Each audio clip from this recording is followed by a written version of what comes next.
When my daughter-in-law told me to leave my own home, I smiled instead of crying. Even now, I don't know where that strength came from. Maybe it was shock. Maybe it was love refusing to collapse. Or maybe it was the moment my heart realized it had carried too much for too long. But nothing, not even that day, could have prepared me for what came later. The day my own son, Mark, attacked me at my granddaughter's wedding because I refused to give him my $400K house. Weddings are supposed to feel like sunshine. They're supposed to sound like music, smell like flowers, and taste like celebration. And Lily's wedding was all of that. Gentle pink roses, soft white lights hanging from every corner, guests laughing, glasses softly touching, and a slow piano melody flowing like warm water across the room. But behind the beauty, a storm was already breathing in the silence. That house, my house, wasn't just walls and doors to me. It was the final promise between my late husband and me. When he passed away, too early and too quietly, the house became the ground that held me steady. I worked my whole life to pay for it. I scrubbed floors, cooked meals, saved every dollar I could, even when my hands ached. Not from luxury, not for praise, just for a place where my family could always return. A place that would keep me safe when life got too heavy. Mark always knew how much that house meant to me. He grew up in it. He learned to walk in the hallway. He celebrated birthdays at the dining table. He used to hug me in the kitchen while I baked bread on Sunday mornings. And the truth is, I used to believe his heart lived there more than mine did. But life changed Mark slowly, then all at once. Ambition twisted into frustration. Confidence turned into entitlement. At first, it was small comments, small requests, quiet pressure. Nothing loud enough to call a fight, just loud enough to bruise trust. Then, one night a few months ago, he looked at me with eyes dry of softness and said, "You should put the house in my name. It's the right thing to do." No hug, no hesitation, just expectation. I didn't yell back. I didn't shame him. I only whispered in the quiet calm of a mother who has loved with a leaking heart, "I'm not ready for that." He exhaled, like I had taken something from him. But the truth was opposite. I had given Mark everything. My patience, my savings, my emotional oxygen, my sleep, my forgiveness before apologies were even spoken. The house was the last thing I still owned that belonged only to my peace. And I was tired of losing things that couldn't be replaced. That wedding day, I didn't carry anger. I carried fear and hope and silence. Because sometimes the deepest heartbreak doesn't arrive with shouting. It arrives with someone you once trusted holding your arm too tightly in a moment that was supposed to be gentle. And that day, the piano kept playing, but my heart heard something else beneath it. A door closing, quietly.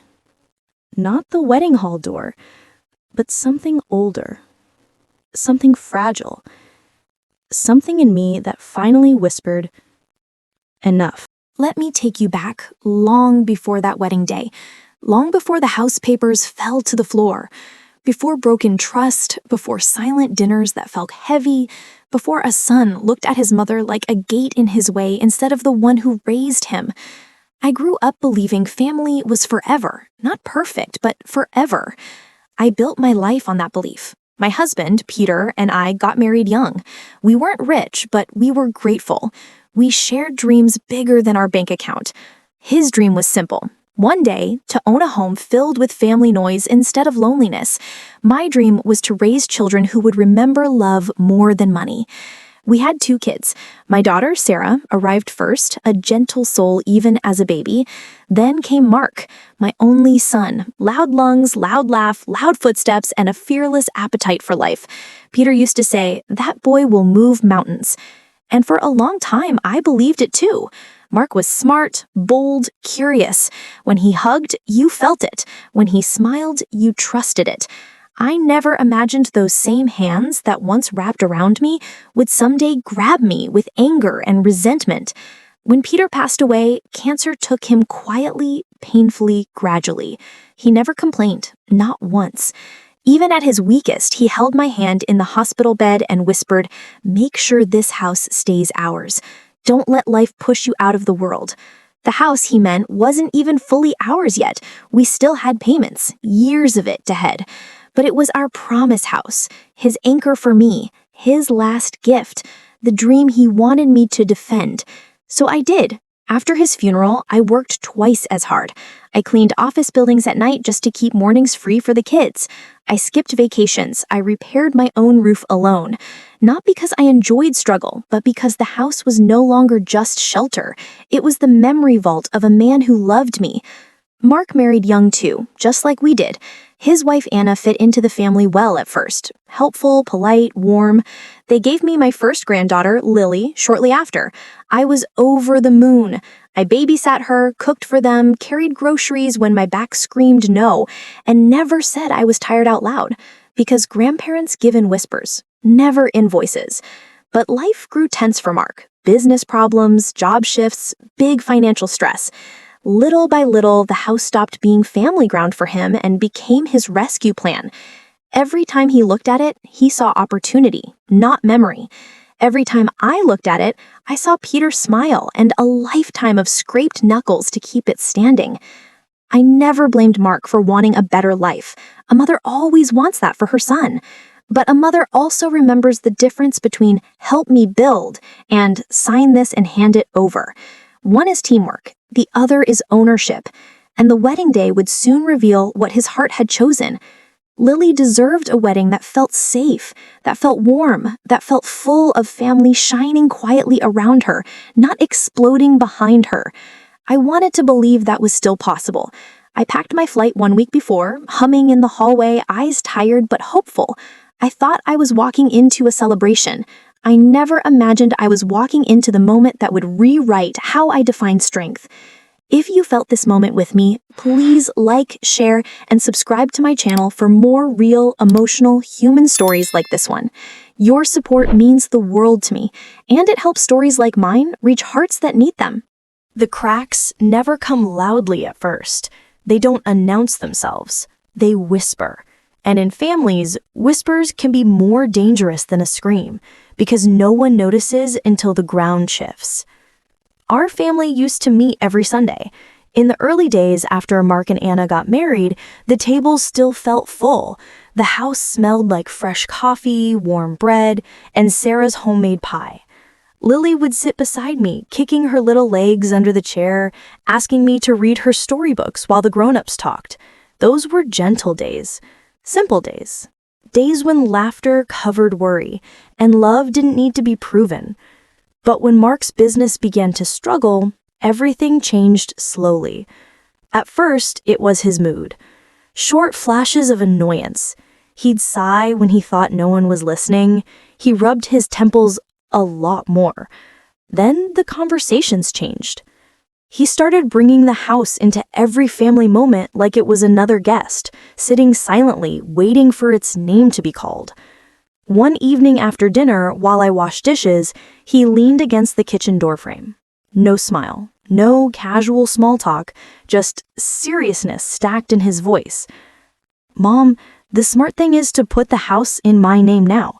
It's worth money. I could use it for loans. I can fix everything if you just help." I didn't stop washing the plate in my hand. When you carry sadness calmly, your body keeps moving even if your heart pauses. I built this house for my safety, Mark. I lost your father. This place keeps me steady. I don't want to risk losing it too. "But I'm your son," he said, taking a step closer. "You should trust me more than a house." The water kept running. too loud to hide emotions, not loud enough to drown his words. Then there were more moments. At Lily's graduation, he said, "That house could have paid for all this stress you don't even know about." At Christmas, he said, "What gift is better than securing family property early?" At Sarah's birthday, he said, "The family future sits in those walls." Each time I smiled lightly and said, "Later, maybe, not now." But even I knew his ears weren't hearing "maybe later" anymore. They were hearing "no forever." And then the smallest moments began to change too. He stopped greeting me first when he entered the room. His tone became colder, clipped, rehearsed. His patience thinner than paper left in rain.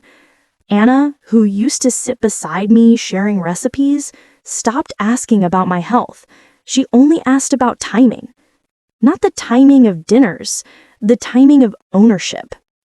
One rainy March afternoon, she finally said aloud, calmly but pointed, "You know, Mom, you won't live forever. It makes sense to sign it early now." Rain outside, silence inside. That was the first time I realized the house wasn't just a plan for Mark. It had become a test I never expected to be graded on. And the painful truth was this: Mark wasn't asking to share my future with him. He was asking to take it before I needed it myself. Not in shouting, not in threats, just in consistent pressure that sounded like concern, but felt like something else entirely. And I felt it growing, like storm clouds gathering while everyone keeps talking about sunshine. Mark always had a way of pulling sunshine into the room. Even when life weighed heavy on him, his laugh used to return like muscle memory. That's why, when the wedding day finally came, part of me still believed that the mountain my husband spoke about would be courage, not collapse. Lily, my granddaughter, was getting married in early spring. The day was bright, almost glowing with softness, the kind of weather that makes old heartbreak feel like it might finally be finished with you. White chairs sat neatly in rows, small pink flowers were tied around them, soft music hummed even before the ceremony began. The whole room felt alive with gentle expectations. I remember sitting there early that morning, holding my bag on my lap. Inside that bag were the house papers Mark wanted me to sign. I told myself quietly, I am only bringing them so he knows I respect him, but I will not destroy my peace on this day, because weddings should not feel like negotiations. I wore a soft lavender dress. Sarah had helped me iron it the night before. She also brushed my hair gently, like she was brushing worry off my shoulders. "You deserve a beautiful day too, Mom," she said. And that moment warmed me. I walked into the hall feeling like a mother first and a grandmother second. Not a bank, not a property line, not a door in someone's way. Mark arrived minutes later, fixing his tie tightly, jaw firm, breathing uneven. He looked older than his age in that moment. Stress had drawn new lines across his face. Not soft ones, sharp ones. He walked straight toward me. No hello, no hug, just urgency humming under every step. "We need to talk now," he whispered, leaning low. I looked up slowly. "Lily is about to walk down the aisle, Mark. Can we do it later?" He shook his head once, then again. "No, Mom, it has to be now. You don't understand what I'm drowning under." "I do understand," I whispered back. "I just don't agree." That was the moment the air shifted. He sat beside me, but it felt like he brought a storm into a calm room. His voice lowered even more, but the hurt sharpened. "He always chose memories over real progress," he said. "That's why Dad never made it big, and that's why you're ruining me now." I felt my heart sink quietly into itself, because pain from the person you raised feels heavier than pain from the world. I didn't raise my voice. I only blinked slowly and said, "Your father did make it big. He made this family, and this house is the proof of that promise." Mark stood quickly as guests began to fill the rows. He paced once, then twice, returned with trembling hands, sinking into the chair again. "Mom, you have the power to fix this. Anna and I need collateral. We need liquidity. You don't need that house anymore. You have us." I placed my hand on his arm, light as a feather, and replied, "I needed you to be my collateral, Mark, not the house." He pulled back slightly, pain mixed with panic in his eyes. "You think I won't take care of you?" "I think you can, but I'm no longer sure you would," I answered, honestly, softly. We sat in silence after that. The piano played gently now, as guests whispered excitement about the bride. Mark stared ahead, breathing frustration into clenched fists, like his world was shrinking. But I stared at the aisle, wondering when the priorities had swapped seats in his heart. I thought the moment of saying no would feel like losing him. But instead, I began losing the illusion of him. Because the turning point wasn't the wedding whole scene. The turning point was the moment I saw clearly. He didn't want me to feel safe with him. He wanted me to feel indebted to him. And indebted love is not love at all. If this moment struck something deep inside you, stay here for the next. Sometimes the hardest truths bring the bravest healing. There is more to the story, and the biggest heartbreak is yet to unfold calmly. If this story touched your heart, please like, share, and subscribe to my channel for more real, emotional, human stories just like this. Your support helps these stories reach the right hearts. Thank you for listening.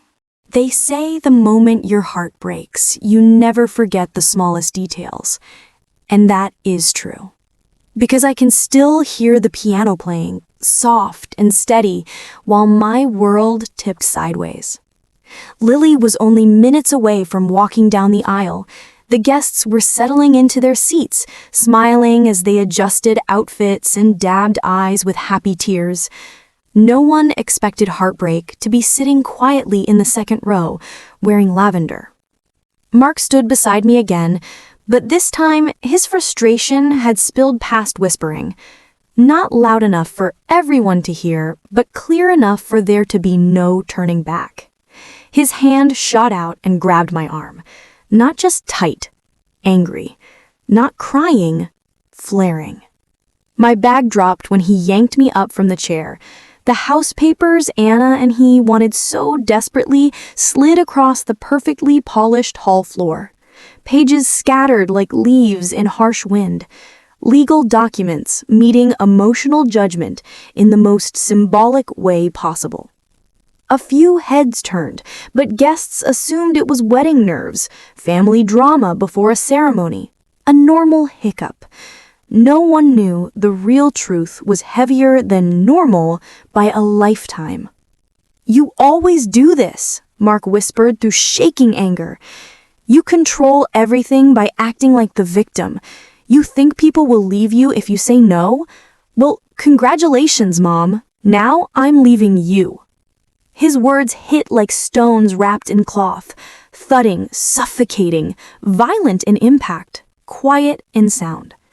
I bent down slowly to pick up the papers, not because they were important to give, but because they were important to hold. They were proof of how love should not be twisted by ownership. My knees creaked as I leaned, age reminding me that dignity moves slower than fury. My hands trembled, but not from fear of him, from grief of seeing him clearly. The guests murmured behind us. Anna rushed over, pretending the moment belonged to emotion, not greed. "Oh, Mark, darling, calm down. Today is about Lily," she said, spinning the scene like silk wrapping around broken wood. But Mark shook his head, breath jagged, eyes burning. "No, Anna, today is about us finally being heard. If she won't give the house, she doesn't deserve a front seat in the family." Oh, he didn't say it loudly. Mark never had to shout for it to hurt. Betrayal doesn't need volume. It needs intent. I stood back up slowly, holding the papers in one hand, my bag in the other. I looked at him, face calm, voice soft but steady. "Mark," I said gently, "you're not losing the house today. You're losing the person who would have given you her own future without asking." His eyebrows twisted, confusion flickering across his face. Not remorse, not shame, just disbelief that I would choose self-preservation over surrender. But before he could reply, the wedding music swelled gently. The doors at the end of the hall opened, and Lily stepped forward, glowing. Everyone looked at her. No one looked at the woman who quietly stopped glowing for the sake of peace. And there I realized the truth in full. Mark didn't break because of the house. He broke because I no longer broke for him. Sometimes the climax isn't when violence begins. It's when love stops protecting people who refuse to protect it back. I stayed seated for the rest of the ceremony. But something fundamental had changed. Not the wedding, not the hall, not the music. It was me. Lily walked down the aisle glowing. Her smile was soft, pure, untouched by the tension that had tried to erupt seconds earlier. The gentle strings and piano carried her forward like a blessing, slow enough to hide the fault line forming silently in my heart. I slipped back into my seat after picking up the papers. Sarah sat beside me, glancing at my arm where Mark had grabbed too tightly. She noticed the silence in my eyes, more than the redness on my skin. "You sure you're okay, Mom?" she asked, barely above a whisper. I nodded once, slowly. "Weddings deserve peace, even when hearts don't," I replied. No anger in my voice, just a calm sadness that felt ancient and heavy, like old rain soaked deep into soil. The guests clapped softly after the vows. Lily and her husband Tom laughed in relief when it was finally official. I watched them with a gentle pride, but inside, grief sat quietly beside me like an extra shadow I hadn't invited. Mark never looked at me again that day. Not during the father-daughter dance, not during the toast. He only stared forward, like someone bracing against consequences he didn't believe he had earned. But consequences still arrive, even when the heart that caused them refuses to accept responsibility. When the reception ended, the rain outside was gentle, steady, quiet. Not dramatic, just honest. I stepped out toward the parking lot holding Sarah's arm for balance. Drops tapped the ground softly, the smell of wet grass mixed with leftover wedding roses drifting through open event doors behind us. I remember stopping under the small outdoor lights, letting the silence wash through me. I whispered into the rainy air, "I didn't lose a house today. I lost a version of my son I once believed was real."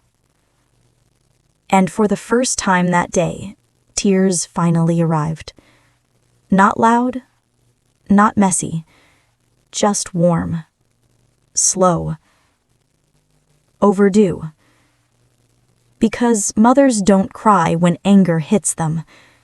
They cry when hope finally admits it's tired. Driving home later that night, the house looked the same. The porch light stood steady. The walls still held Peter's memory faithfully, like they had never made demands of me. But the rooms felt bigger now. Not because they expanded, but because someone who only stayed for ownership had finally stepped out of them. Sometimes heartbreak comes with violence, sometimes with silence. But healing always begins the moment you stop confusing pressure for love. If this story moved you, please like, share, and subscribe to my channel for more real-life, heartfelt stories like this one. Your support helps stories like mine reach people who need to feel understood. Thank you for being here. Time doesn't heal everything, but it does remove the fog so you can finally see the shape of the wound. It had been weeks since the wedding, weeks of quiet mornings, longer evenings, and rain that seemed to respect the boundaries of sorrow. I still lived in the same house, the same walls, the same memories, but the weight inside it had shifted, like furniture being rearranged without anyone touching it. One morning, while I made tea, I realized I wasn't replaying the moment Mark shoved me anymore. I was replaying the years before it, because that wedding scene wasn't the real turning point. The real turning point was every small moment I ignored, every whispered demand I excused, every emotional bill handed to me wrapped in words that sounded like concern. All of it leading to the day I finally saw clearly what was happening. I had given Mark parts of myself I will never get back.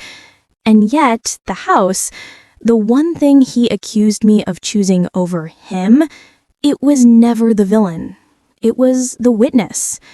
I sat at the small writing desk Peter had built years ago, the wood smooth under my palms. I opened a blank journal page slowly, steadying my breath, and I finally admitted the truth out loud, softly, to myself. My house didn't break me. My silence while defending someone who stopped defending me did. I always believed love was something you prove through sacrifice, but I finally saw the other side of that belief too.